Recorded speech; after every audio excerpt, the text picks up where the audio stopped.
Today we're going to be discussing in our lesson the United States in the year 1800. And then we're going to go ahead and follow up with a study of some of the events that occurred in the 19th century. We're going to start off right at the beginning of the century. And in fact, where we're beginning is a natural takeaway from the block that we just studied, which was an age of revolutions. We talked about the American Revolution, which of course really got underway with the Declaration of Independence in 1776. Following that, soon after, was the French Revolution, which really kicked into play about 1789.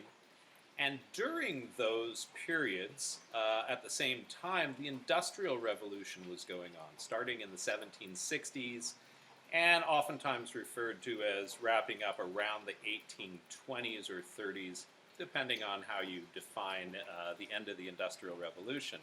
Some would say that was simply the first Industrial Revolution. There have been a number since then. We won't go there today.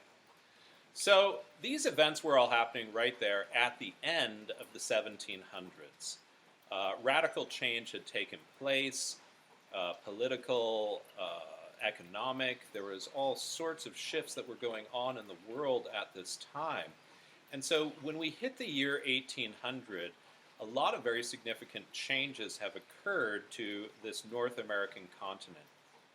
So when we look at the United States at this period of time, we're still thinking about a lot of these original colonies. Now, they had expanded their territory somewhat after the Revolutionary War, but for the most part, the United States was really still located in this sort of area butting up to the Mississippi River.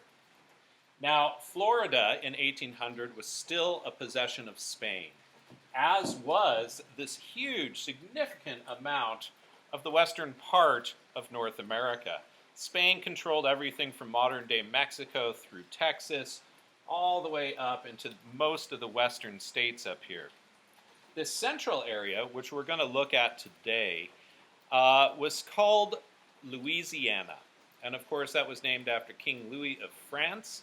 And this territory of Louisiana in the central part of the country had been claimed by France a long time before.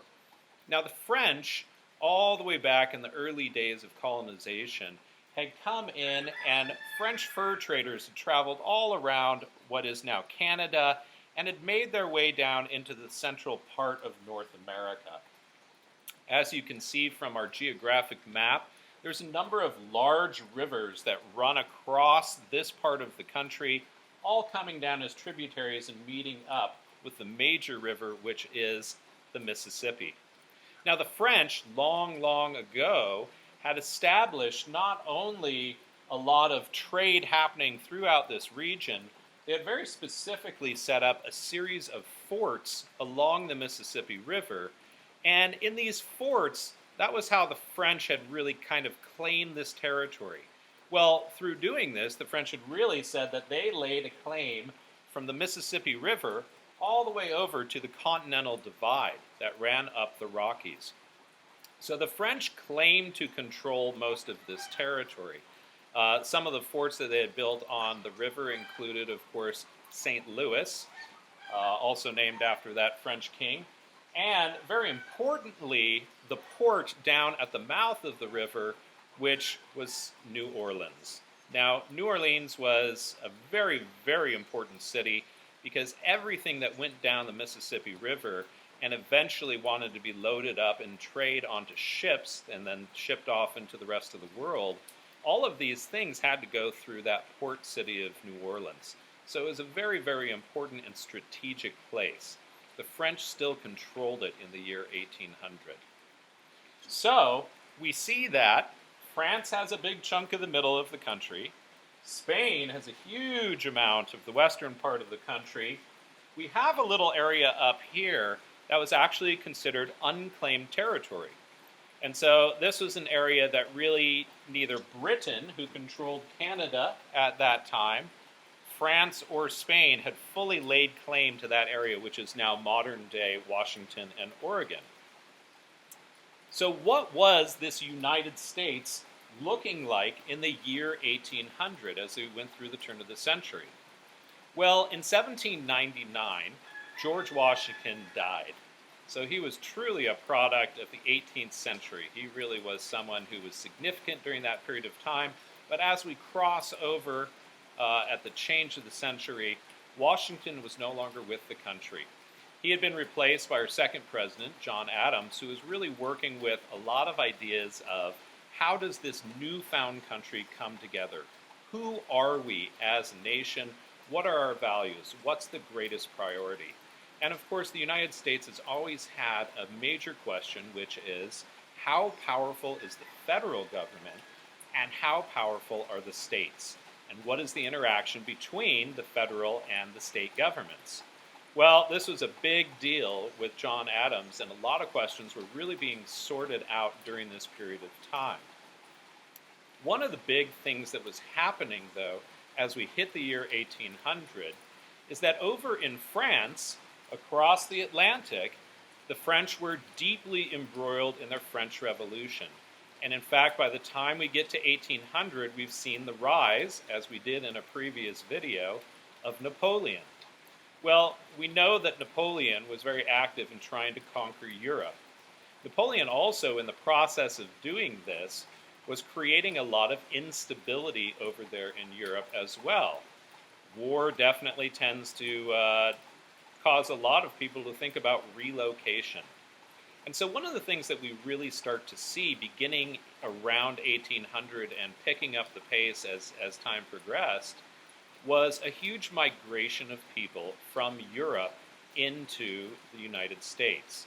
So this is a time of great growth population-wise.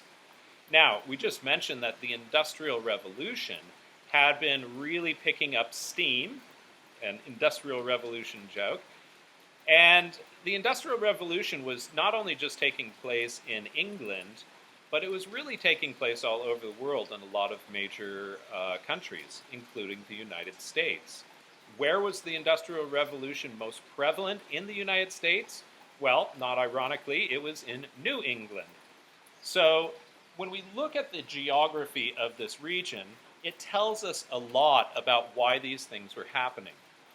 When we look at New England, we see a lot of very small states. They're not very big in square mileage.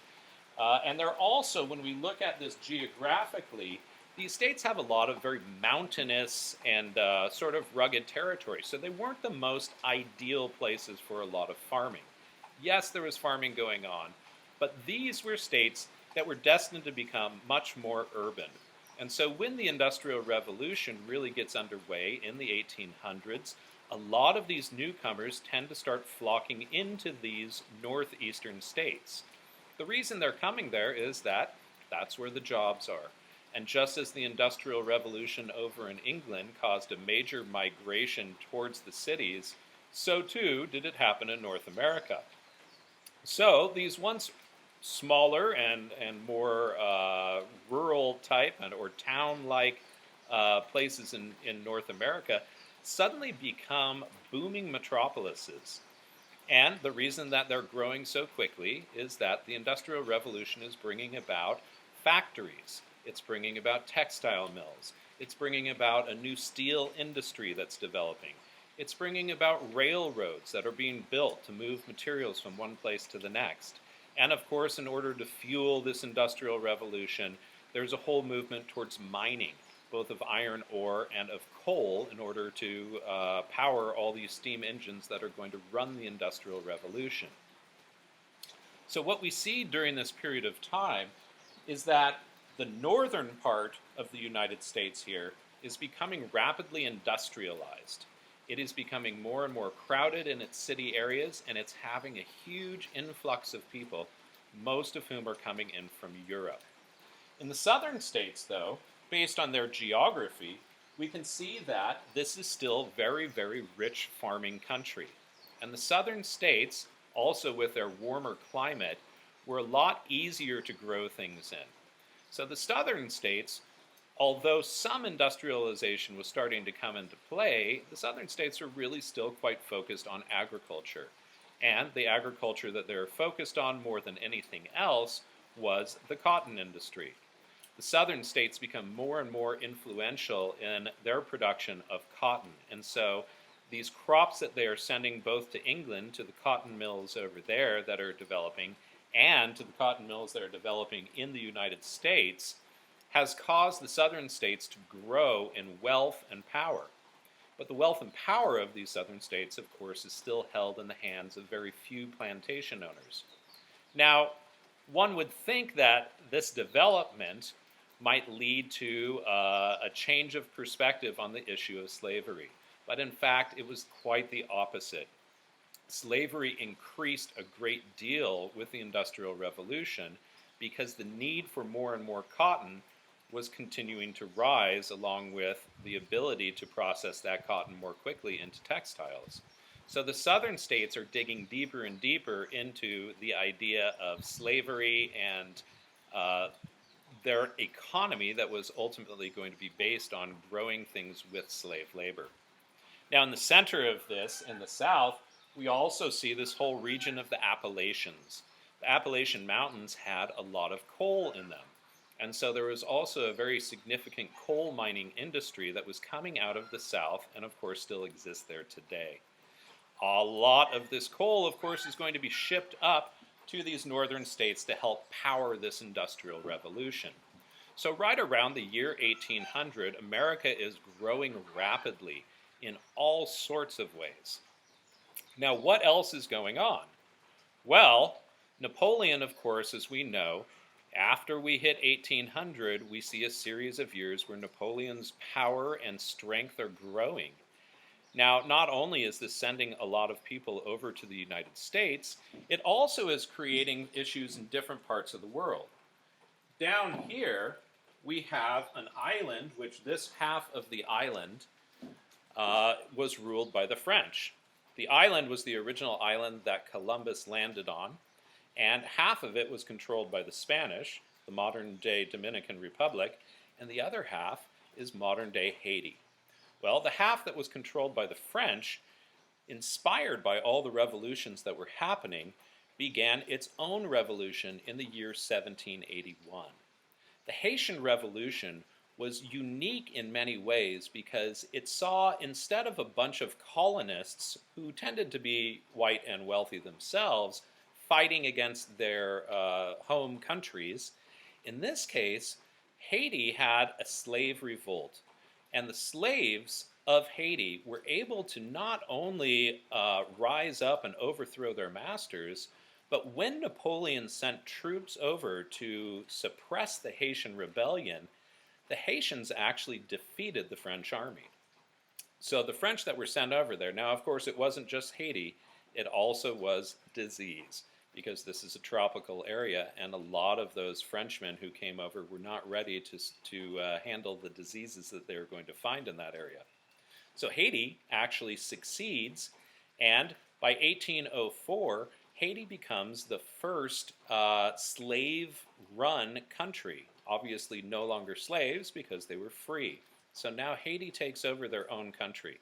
Well, this experience definitely soured Napoleon on the New World. Napoleon's big focus was conquering all of Europe. And although he had some ambitions to do some things in the New World, after the Haitian Rebellion, he pretty quickly turned his attention back towards the European continent. Well, this was a wonderful thing for the United States, because with Napoleon focusing on his efforts in the war against Austria and the rest of the coalition, Napoleon got to a point where he needed more money in order to finance his war. He had kind of lost interest in this new world, and so when he was approached by then-President Thomas Jefferson about selling off this immense amount of land that the French had controlled, he decided to agree on the deal. This led to what we call the Louisiana Purchase.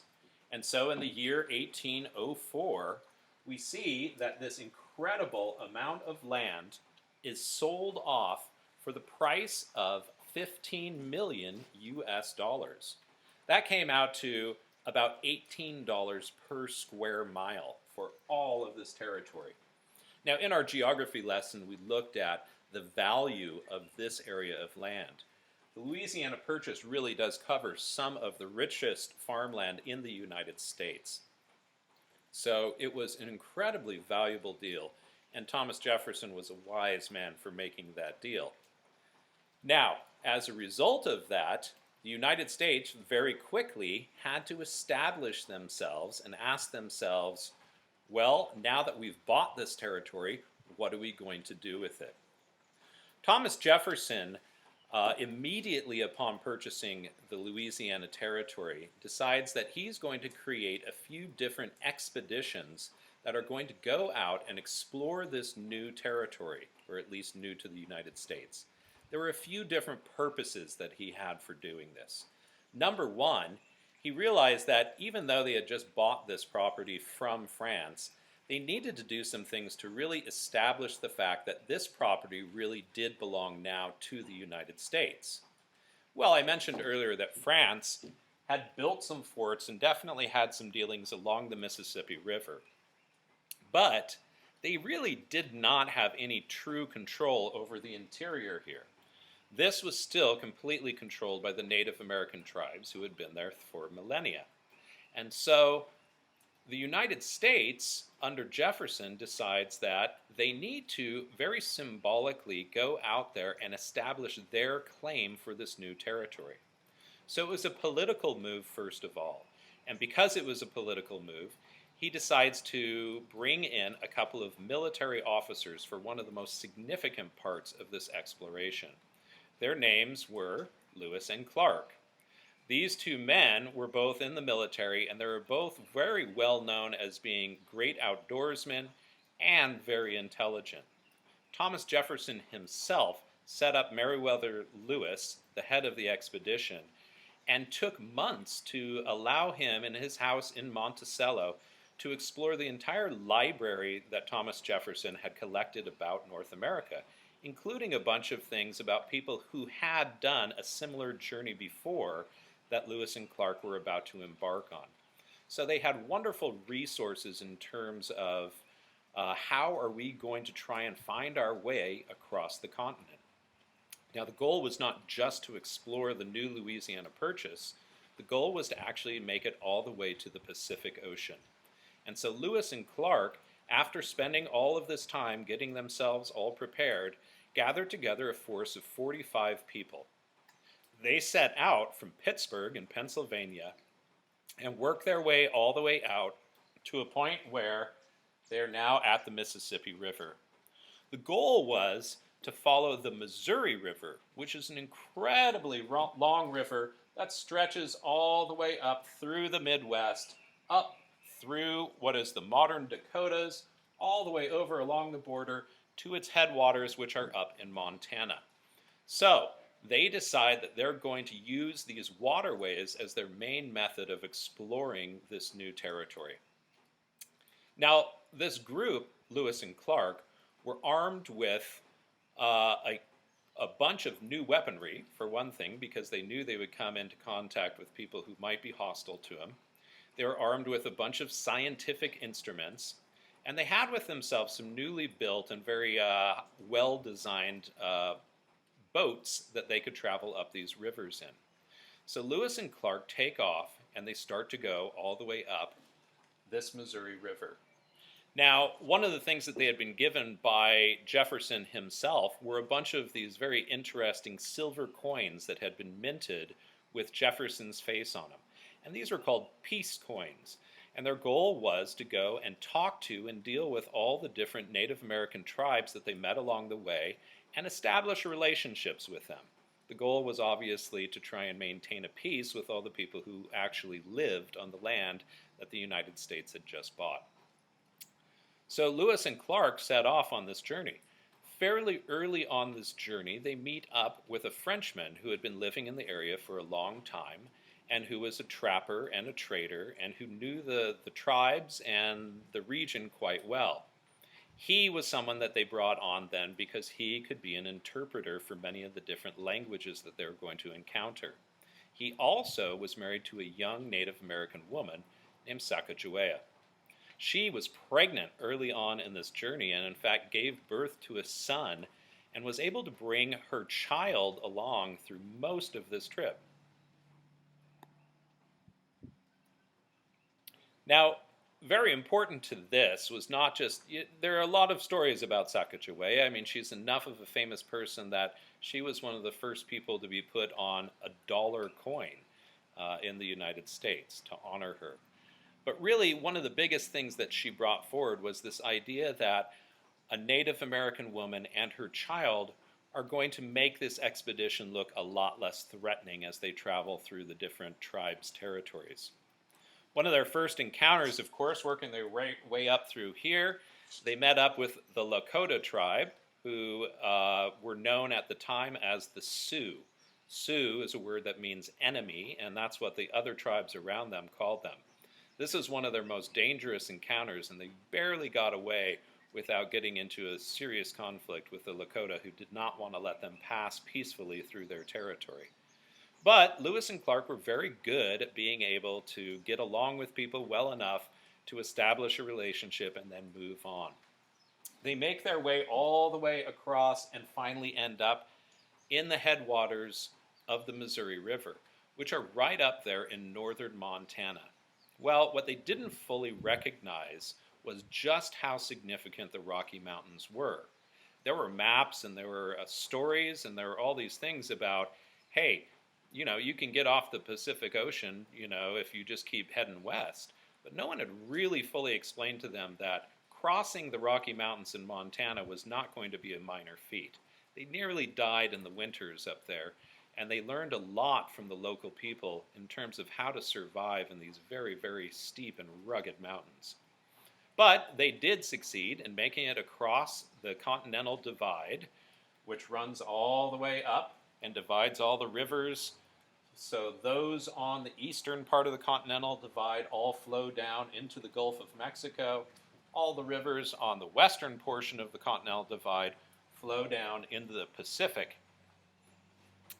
Now, Lewis and Clark, after having finally made it over this incredible Continental Divide, managed to make their way down to the Snake River.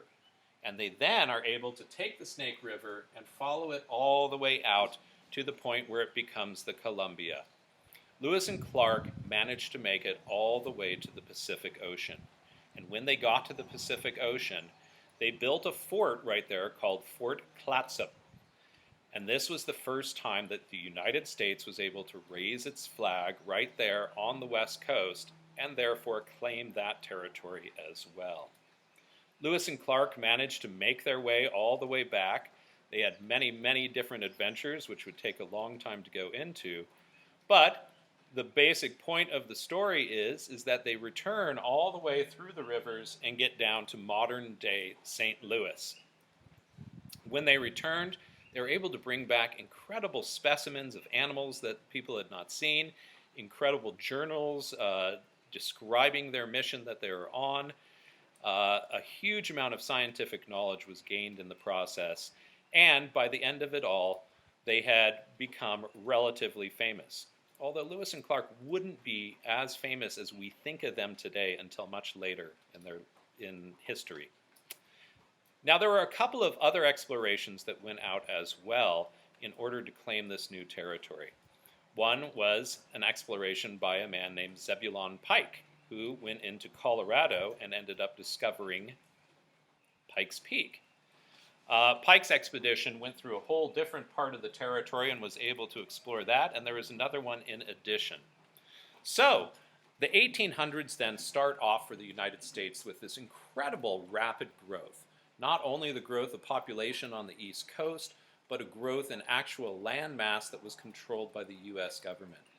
This is going to be a very important factor in the way that the U.S. grows over the course of the early 1800s. To wrap things up, one of the significant things that also happened in these first 10 years of the 1800s, while Napoleon is over conquering Europe, one of the countries over there that he takes over is, of course, Spain. Spain is fighting against Napoleon for a significant period of time during this era that all of these events are taking place. And because Spain was so focused on having to deal with Napoleon, Spain was not really able to put its focus on taking care of all of its territories in the western part of the world. And so, while the revolutions of the American Revolution, the French Revolution, and the Industrial Revolution, and the Haitian were taking place, it really inspired this entire territory that Spain controlled to start thinking about their own revolutions. And so we see during this period of time all of the countries of North America going into Central America and all the way down into South America begin to have their own series of revolutions so that they can gain independence from Spain. And because Spain was tied up with Napoleon at the time, they weren't really able to defend their colonies.